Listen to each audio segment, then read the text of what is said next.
Hey, what is up guys? A new video for you. So this came in the mail today, and what this is a boot that replaces the stock boot on your E90 that goes behind the air box on the intake and hooks to the manifold.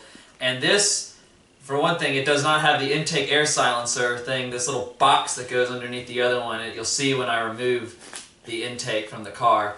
And it's also smooth on the inside. The other one is kind of ribbed like an accordion, which will disrupt airflow. And so this thing has been dyno proven, well, they say on the forums, they've shown the graphs, to give you about 4 more torque at the peak and about 2 more horsepower in the mid-range, but peak horsepower still remains the same. So it's not much of a gain, might not even be noticeable to feel, but this thing was 60 bucks, so you can't go wrong with it. It's just something to tinker with. So about to put it on and see if it makes a difference. Let's get to it. Okay, so right here, this here is what we're going to be removing. So we will need some tools, obviously, and we'll have to move this. This is the power steering reservoir. So our tools are right here. A flathead screwdriver for the clamps, a 10mm socket for the power steering reservoir, and 2 razor blades just because I don't know which one is sharp, and there's a tab that we're going to have to remove from the stock box. Or it might be on the manifold, I don't know. Okay, so now I have the stock box out and I have the power steering reservoir loose. So there's plenty good access to this thing in here.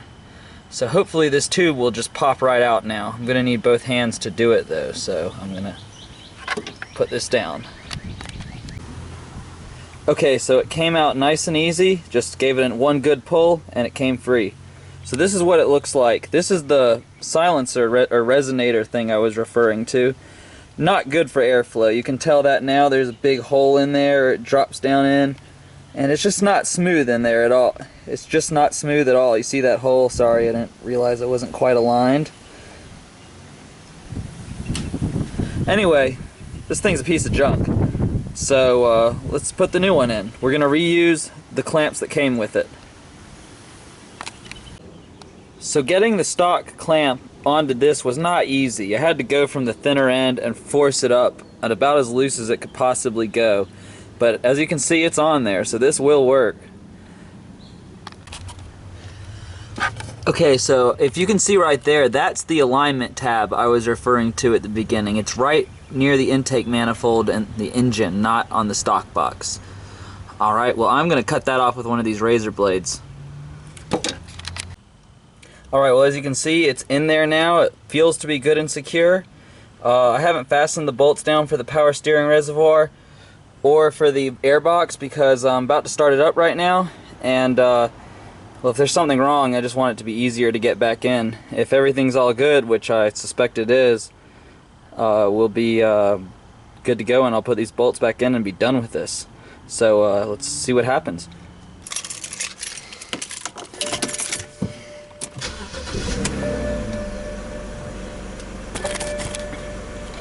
Well, so far so good. No check engine, car's idling.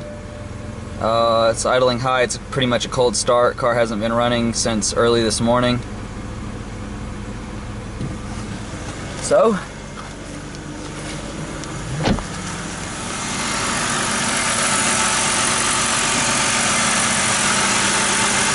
well, it's in there. I guess I'm fastening down the bolts, and the last thing to do is to drive it and see how it does.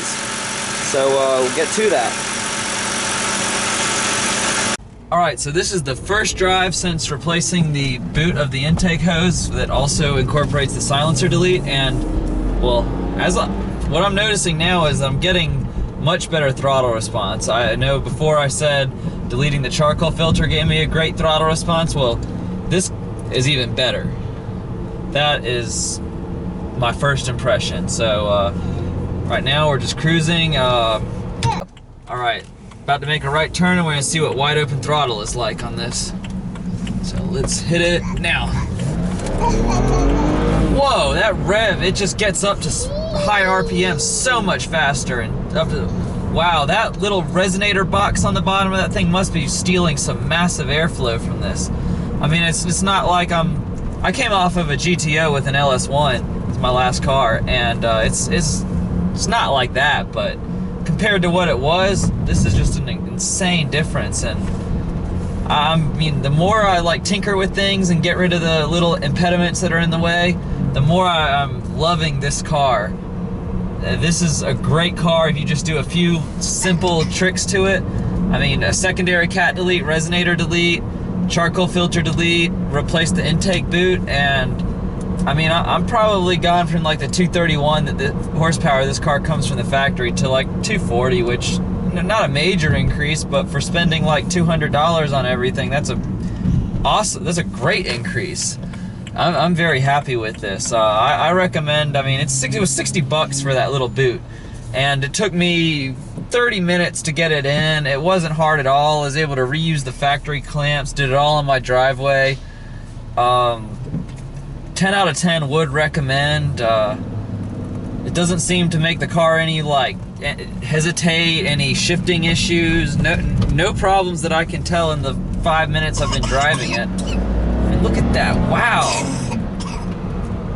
And just in the and then the higher RPMs, it seems to kind of push you back in your seat a little bit more. I mean, nothing major, but it's there. It's definitely there. I mean, you're not going to be at 335 by replacing part of your intake, but I mean, doing all the things I've done so far, I'm getting closer to probably, 330 numbers.